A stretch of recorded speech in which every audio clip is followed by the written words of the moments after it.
Ladies and gentlemen, you were never forgotten. Let that sink in for a moment. You may feel discarded, left behind, overlooked by both men and heaven, but that perception is not the truth. The truth, often hidden beneath the clutter of daily struggle and emotional exhaustion, is that you have always been held in the palm of God's hand. Not one tear has been wasted. Not one sigh has escaped divine notice. The silence you interpreted as absence was not abandonment, it was preparation. In every sacred story there is a season of waiting, a dark space between promise and fulfillment. Abraham waited decades for a son. Joseph sat in prison after being betrayed by his own brothers.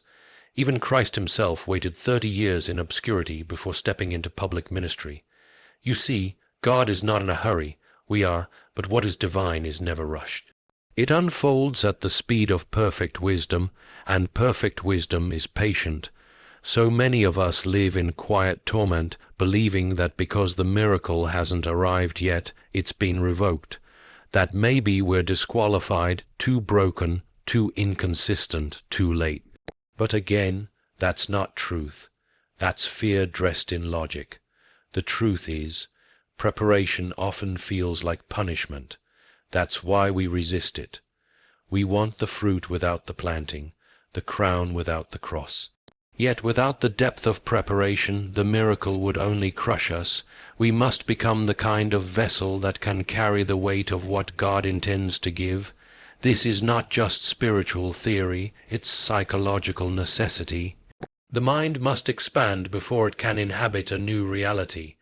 A person who receives too much too soon without the internal scaffolding to support it will collapse under its glory. Think of a bridge built for bicycles suddenly forced to bear the weight of freight trains. It doesn't matter how beautiful it is, it will crack. God doesn't want your miracle to destroy you. He wants it to sustain you. That's why he waited. That's why you had to wait. Let's talk plainly. What if the very silence that tormented you was actually the sound of God building your foundation? What if the delay you cursed was actually the shield that kept you from a premature exposure? You see, heaven doesn't operate on human metrics. It's not guided by popularity or urgency. It's governed by purpose, and in that governing process, sometimes the most profound work is done in hidden places. If you've been walking through a season of invisibility, don't assume God was absent. Assume you were being protected. You were not overlooked. You were being developed, and development is often quiet, even lonely. But loneliness does not mean worthlessness. In fact, the ones God uses most often walk alone for a season, because intimacy with God often requires a degree of separation from the noise of the world. Now, here you are. Not by accident, not by coincidence, but by divine appointment. You have been shaped, refined, broken open, and humbled, not to humiliate you, but to make room for what's coming. You are more ready than you know. Your instincts have matured. Your insight is sharper. Your resilience, forged in the heat of silence, has become a spiritual muscle. And now that the moment has arrived, you don't need to force it. You just need to respond. But let me be clear, this is not about earning a miracle. This is about recognizing that you were always part of the plan. The blessing is not a reward. It's a revelation of timing. You are not being given something random. You are being handed what has been yours all along, preserved in God's perfect timing. And that timing is now. When God says, open it, He doesn't mean glance at it. He means receive it, fully, without hesitation. Without apology. The season of almost is over. The age of not yet has passed. You don't need more confirmation. You need courage. So as you sit with these words, ask yourself, am I willing to believe that I was never forgotten? Because the miracle will not be received by the most perfect, but by the most prepared. And preparation, my friend, was the purpose of your wait. You were never forgotten. You were being trusted with time. Now, it's time to open the door. We often confuse delay with denial. It's one of the most painful deceptions we fall into, believing that because something hasn't happened yet, it must not be meant for us. We start to shrink in spirit, lose our clarity, even begin to question whether we ever heard God correctly. But let me offer a deeper view. Delay is not a sign that the answer is no. More often, it's a divine strategy to align time, character, and calling. It's not a rejection of your prayer, it's a refinement of your readiness. There is a strange torment in waiting, especially when you've done everything right. You've prayed, persevered, forgiven, humbled yourself, and still nothing. Or so it seems, but the very idea that nothing is happening is a misunderstanding of spiritual architecture. In God's economy, waiting is not passive. It is not stagnation. It is the construction zone where destiny is wired into the bones of your soul. The work is invisible, yes, but it is never inactive. The philosopher in us wants a reason, a timeline, a guarantee. We want certainty because we're terrified of wasting time. But eternity does not waste time. In fact, time is one of God's most intentional tools. If He has not brought something to pass yet, it's not because He forgot. It's because something vital is still being forged in the unseen. We must understand that just because our desire is clear doesn't mean the season is complete. What's growing beneath the surface must reach its full depth before anything sustainable can rise above it. You wouldn't eat fruit that hadn't ripened. You wouldn't harvest grain that hadn't matured. And yet, we demand miracles before they are fully formed, then curse the heavens when they fall apart in our hands. God's delays protect us from the immature versions of the very things we prayed for. A premature promise can rot just as quickly as an unanswered one, but a promise born in right timing becomes permanent. It becomes legacy. What's fascinating is that psychologically, delay stretches our capacity to trust. It confronts our addiction to control. It forces the ego to let go and the soul to lean into something far more stable than our own planning, divine timing. There's a maturity that only comes when we have to let go of the clock and still believe. Waiting shapes the kind of faith that doesn't tremble at silence. It produces the kind of patience that isn't fragile. That kind of inner fortitude is exactly what's required to carry any kind of meaningful miracle. Delay also reveals motive. When we don't receive quickly, we begin to ask ourselves, why did I want this in the first place? Is it for comfort, validation, recognition, or is it because I've been called to it, shaped for it, chosen for it? Only delay has the power to burn away the superficial reasons and leave us with the real ones. God will never bless us with something that will compete with Him in our hearts. And delay ensures that when the miracle comes, we'll know how to honor it rather than idolize it. Let's be honest, some delays hurt more than others. Waiting for healing, for reconciliation, for justice, these are not easy burdens to bear. They create an ache that no philosophy can fully soothe. But even here, we're not abandoned. There's something sacred about unresolved pain. It teaches us compassion, it deepens our prayers, it humbles us, and when the miracle finally comes, it doesn't just change our life. It redefines our understanding of grace. The waiting season is not a spiritual timeout. It is a divine classroom. You've been sitting in lessons that your enemies can't see. You've gained strength in secret. You've sharpened discernment in the dark. And now something has shifted, the test is over, the bell has rung, the delay has reached its divine expiration. You must understand, there comes a point where heaven says enough waiting, and when that word is spoken, the atmosphere changes. Doors begin to unlock, the spiritual resistance collapses. Timing, people, resources, suddenly, what was stuck begins to move, not because you forced it, but because the preparation has reached its fullness. What was once delayed is now destined, but this moment still requires your participation. You must not hesitate. You must not keep pacing the hallway long after the door has been opened. You must believe that the silence was not punishment, but positioning. That the delay was not denial, it was design. And now the waiting season is over. So act like it, speak like it, walk like it, because when God ends the delay, He expects you to begin. There comes a moment when hesitation is no longer innocent, when delay is no longer wise, when standing still becomes a kind of disobedience. That moment for you is now, because God is not simply inviting you to move forward. He is commanding it, not with coercion, not with force, but with the quiet authority of someone who knows the door is already open. The only thing left is for you to walk through it.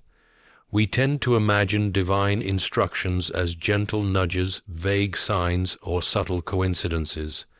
But sometimes heaven speaks in imperatives. Open it now.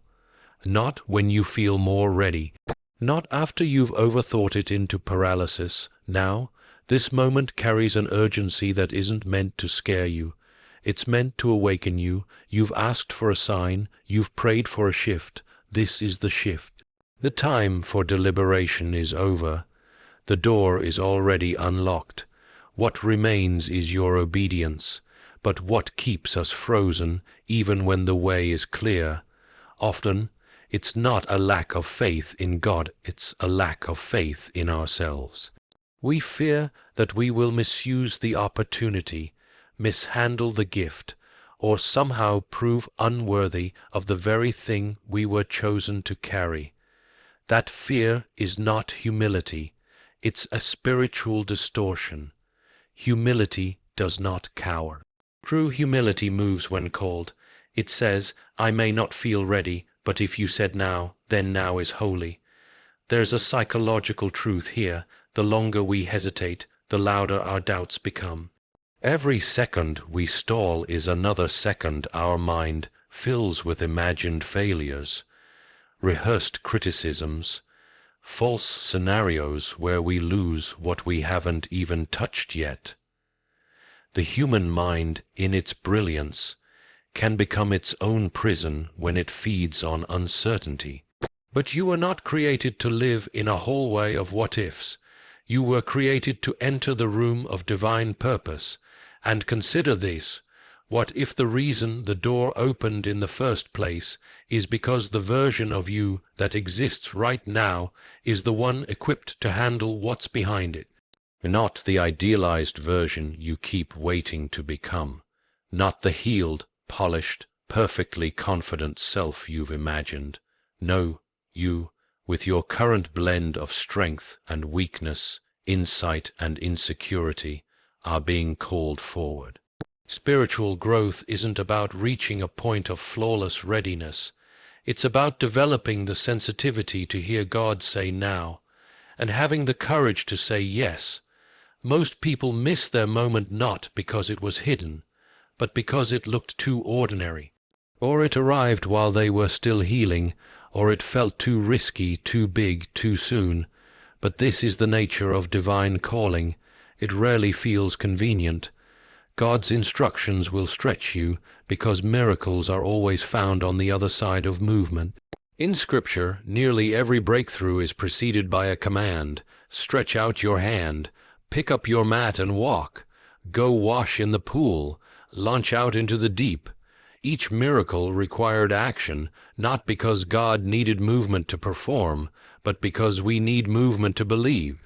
Faith that never moves remains theory, but faith that obeys becomes transformation.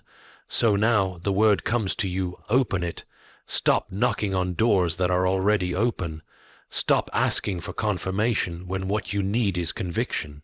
The miracle isn't waiting on God anymore, it's waiting on you. Not to force it, not to fix it, but simply to receive it by walking into it. If you could silence your doubts long enough, you'd hear that still, commanding voice within. This is the hour. This is the door. Walk, not later, not someday, now. You may feel unprepared, but the truth is, you've been prepared in ways you can't yet see. Every delay, every disappointment, every night you thought God was silent. Those were the hidden blueprints of your readiness.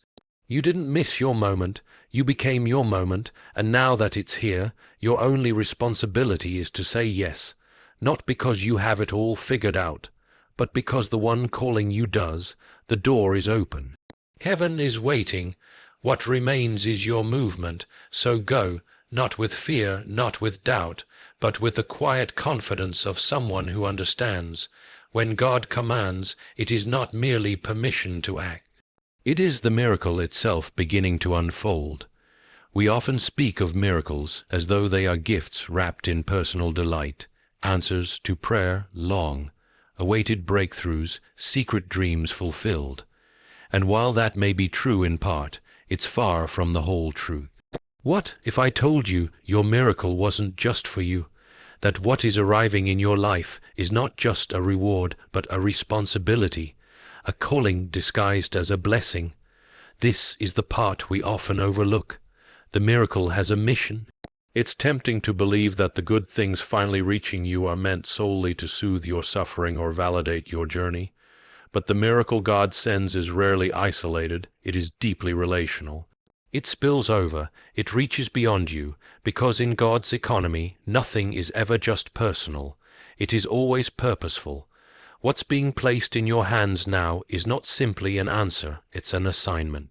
Think about it for a moment. What if the healing you receive is meant to become someone else's hope? What if the breakthrough that rescued you from despair becomes the testimony that rescues others? If you understand this, you'll stop asking merely what the miracle means to you and start asking what it demands of you. There's a psychological pivot that happens when you shift from seeing yourself as the end point to understanding yourself as a vessel. The ego wants the miracle to arrive so we can feel secure, safe, admired, but the soul knows better. The soul recognizes that divine favor always carries weight, that to be chosen is not to be pampered but to be entrusted. It's the same with fire.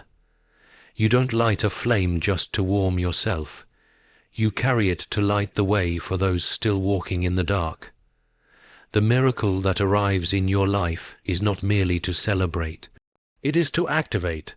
Someone is waiting for you to step into what you've been given, because in doing so, you become the signal to them that it's possible. You become the evidence that survival can lead to significance. This is why your journey mattered, why the pain had to be endured with eyes open and heart intact. You were not just surviving, you were learning how to carry light. Now that the miracle has arrived, so has your responsibility to steward it with intention. Not to hoard it, not to hide it, but to release its power into the lives of others. In every great story, the miracle doesn't end with the individual, it radiates outward. Moses didn't receive deliverance to live in peace. He was called to lead a nation. Esther wasn't crowned queen for her own comfort. She was positioned to save her people. Even Christ, in the mystery of divine humility, did not perform miracles to glorify himself, but to awaken, to restore, to reconcile. That is the pattern. That is your invitation. There's a philosophy here too, beneath the theology. The idea that the good you receive gains meaning only when it becomes good for someone else. That your purpose is not fulfilled when you arrive at comfort, but when your comfort becomes courage in someone else's mouth. You begin to see that your miracle is not a period, but a comma, not a conclusion, but a new beginning for someone else through you. And the moment you accept this, fear starts to loosen its grip, because suddenly it's not about your performance, it's about your presence. You just showing up in your full truth, fully surrendered to the purpose behind the miracle, becomes enough. You don't need to be perfect to be impactful. You just need to be willing to say, "This happened to me, and now I offer it forward." So here's the question that cuts through sentimentality and drives to the core of calling. What will you do with what you've been given? Will you treat your miracle as a private relief, or will you treat it as a public commission? because one path ends with you, the other multiplies through you. God never gives just to give. He gives to reveal, to ignite, to call forth. And if your miracle has arrived, it means your moment has arrived too, not just to receive, but to rise, because a miracle kept to yourself is a blessing, but a miracle used to lift others is a legacy. There are moments in life when time itself feels different, when something shifts so quietly yet profoundly that it demands your attention, even if you can't explain why. You sense it not in your schedule, but in your spirit. That is the nature of appointed time. It doesn't always announce itself with thunder or spectacle. Sometimes it simply settles in with a strange clarity. Now is the moment. The heavens have moved. The atmosphere has changed. And what you've been praying for, waiting for, hoping for in silence, it's been released. Most people never recognize this shift when it comes. They are too focused on the mechanics of their life, deadlines, responsibilities, regrets, to perceive the deeper orchestration at play. But time, in the divine sense, is not a sequence of minutes or years. It is kairos, sacred timing, appointed seasons where eternity intersects with your reality. And when kairos arrives, it doesn't ask permission. It simply is. It's not interested in whether you feel ready.